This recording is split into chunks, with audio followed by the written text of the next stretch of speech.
সংসার মানেই কি শুধু সারাক্ষণ দৌড়ঝাঁপ করা, দৌড়ের উপরে থাকা। আসসালামু আলাইকুম, সবাই কেমন আছেন? সারাক্ষণই আমার দৌড়ের উপরে চলে।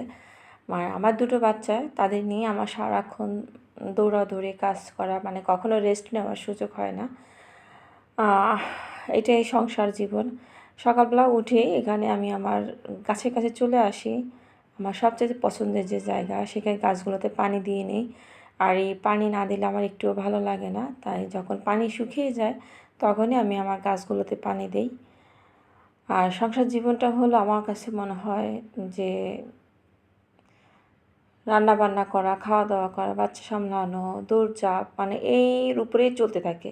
মানে শুধু সার্কেল আর সার্কেল, এই একই কাজ ঘুরে ফিরে বারবার শুধু এই কাজগুলো করতেই হয়।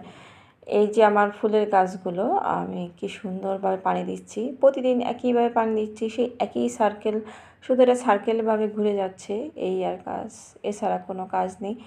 এরপর এই যে এই গাছটা, এটা কিন্তু আমার হাজব্যান্ডের অফিসের থেকে নিয়ে আসছিলাম। আর এই নয়নতারা গাছটা আমার এক প্রতিবেশী দিয়েছিল। এই ফুলের গাছটাও আমার প্রতিবেশী দিয়েছে, যেটাকে পাতাবাহার গাছ বলে। আমি জানি না এর অন্য কোনো নাম আছে কি না, কেউ থাকলে অবশ্যই কমেন্টে জানিয়ে যাবেন। এরপর আমি প্রত্যেকটা গাছে পানি দিয়ে নিচ্ছিলাম, কারণ অনেক দিন হয়েছে পানি দিইনি, তাই একটু পানি দিয়েছিলাম। আর কিছু কিছু গাছ ভেজা ছিল বৃষ্টিতে, সেজন্য আর পানি দেওয়া হয়নি। আর এখানে এই যে বাঁশগুলো, এই বাঁশগুলো আমার হাজবেন্ড নিয়ে আসছিল নিচে যে গাছগুলো আমি লাগিয়েছি সেখানে মাচা দেওয়ার জন্য।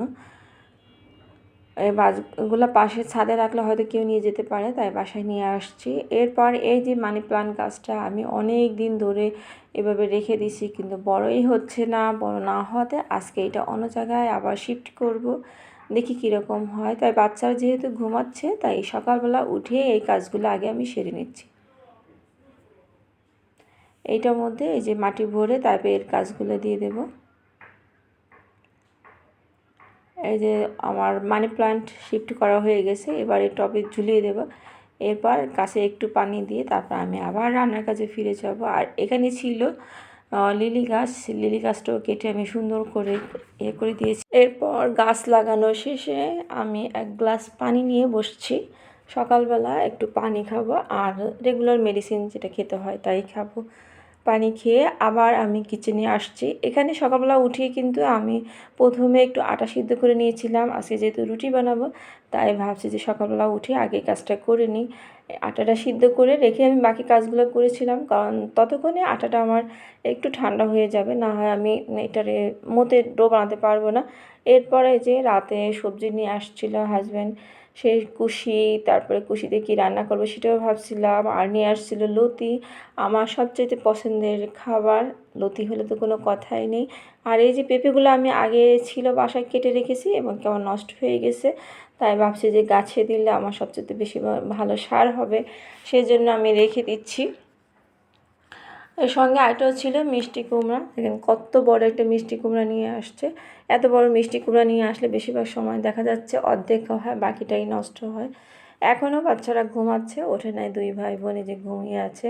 আর এদিকে আমি কিছু কাজ এগিয়ে রাখছি যাতে ওরা উঠলে আমি ওদেরকে একটু সময় দিতে পারি। আর আমার ছেলেটা অসুস্থ, তাই আমি স্যালাইনটা গুলিয়ে ওর পাশে রেখেছি। ওর জ্বর এসছে, অন্য কোনো সমস্যা নেই আলহামদুলিল্লাহ। এরপর আমি আবার কিচেনে আসি, কাজ শেষ করি, বাচ্চাদের নাস্তা করিয়ে আবার ওদের নিয়ে আমি একটু নিচে যাই। নিচে বাসায় যেদিন আমি স্কুলে যাই না, বাসায় থাকি, সেদিন তো অবশ্যই আমার নিচে যেতে হবে বাচ্চাদের খেলা করার জন্য। আর এটা সকাল সন্ধ্যা আমার দুই বেলায় আসতে হয়। এরপর ভাবছি যেহেতু নিচেই আসছি, একটু গাছগুলো দেখে আসি। এই যে আমার গাছের চেয়ে এখানে যে জঙ্গলগুলা এরাই বেশি হয়েছে। এখানে বেশি একটা আসা হয় না, কিন্তু যখন ছাদে আমি রেগুলার যাই, কিন্তু এই গাছগুলো আবার তুলে পোষা করতে হবে। দেখেন 2 দিন আসিনি, বৃষ্টিতে কি পরিমাণে ঘাস হয়েছে। আমার গাছ দেখা যাচ্ছে না, তবে অনেক ঘাস হয়েছে। আমি ভাবলাম একটু গাছ তুলে দেই। গাছ তুলতে গিয়ে কিন্তু বাচ্চারা দেখি যে ওরা আর বলছে চলো চলো বাসায় থাকবে, কারণ এখানে অনেক মশা, এখানে থাকাও মুশকিল। পরে আমি ভাবছি তুমি একটু মাঠের দিকে যাও, আমি একটু কাজ করে আসি। এরপর দুই ভাই বোন এই যে মাঠের মধ্যে গিয়ে বালু নিয়ে খেলা করছে।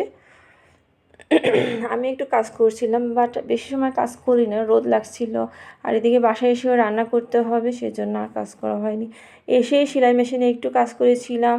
কাজ শেষ করে উঠে এখন আবার বাকি কাজগুলো করতে হবে, কারণ সারাটা দিনেই আমার এভাবে কাজের উপরে যায়। যদিও আমার নিজের একাই সংসার, তারপর আমার সারাক্ষণই কাজের উপরে যায়। এই যে দেখেন সব এলোমেলো, এদিকে আমি রান্না করব আর আমার এই যে দুজন বাচ্চা, মাশাআল্লাহ। আর এই যে নিচে যাওয়ার আগে অবশ্যই কিন্তু আমি লতিগুলো কেটে গিয়েছিলাম, কারণ লতি কাটতে কিন্তু অনেকটা সময় লাগে।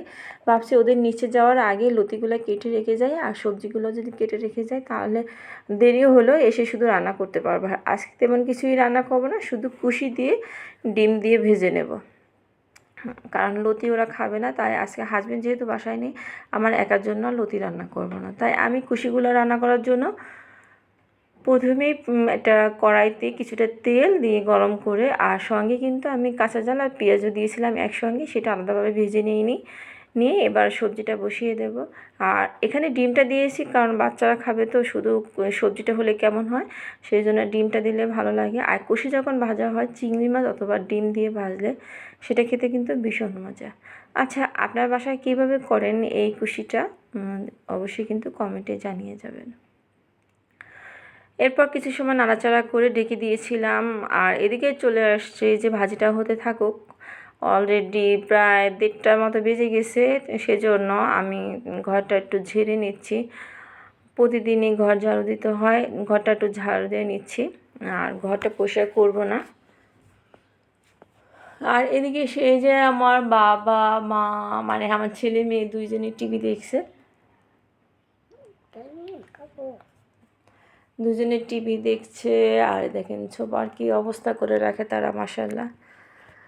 আমি একটু ঝাড়ু দিচ্ছি, আর চানাচুর খেয়েছে যা, তার চেয়ে বেশি ফেলে দিয়েছে, সেটাও পরিষ্কার করে নিচ্ছি।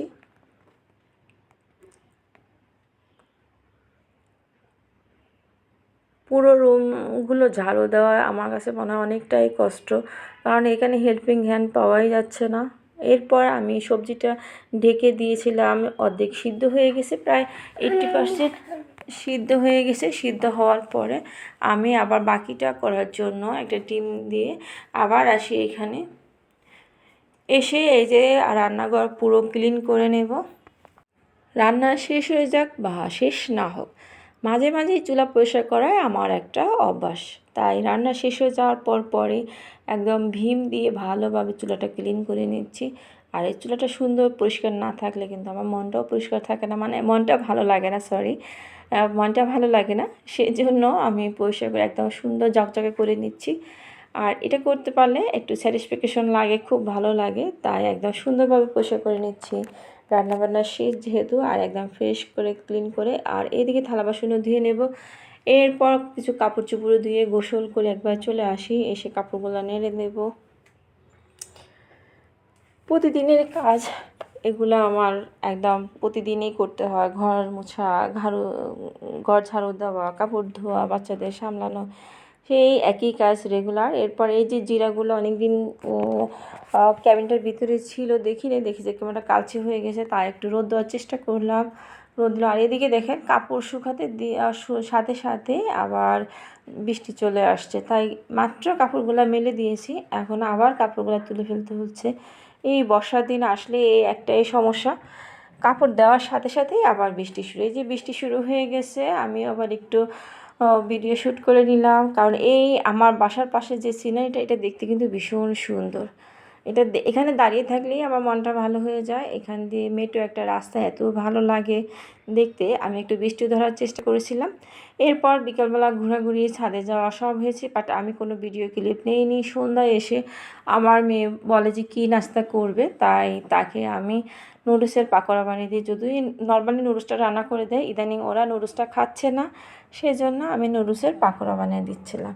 এটা মোটামুটি একটু খায়, যতটুকুই খায় আলহামদুলিল্লাহ, তাই সন্ধ্যার নাস্তা হিসাবে এটা দিয়েছিলাম। আর কে কোথা থেকে আমার ভিডিওটা দেখছেন অবশ্যই কমেন্টে জানিয়ে যাবেন। সবার জন্য অনেক অনেক ভালোবাসা রইল। আর এই দিকে দেখেন আমার এই যে কন্যা, সে পাকোড়া পেয়ে ভীষণ খুশি, যতটুকু খায় এরপর দেখা যাবে। কিন্তু এখানে অর্ধেকটাই ফেলে দেওয়া হয়েছিল পরবর্তীতে, সেটার ক্লিপ নেওয়া হয় না।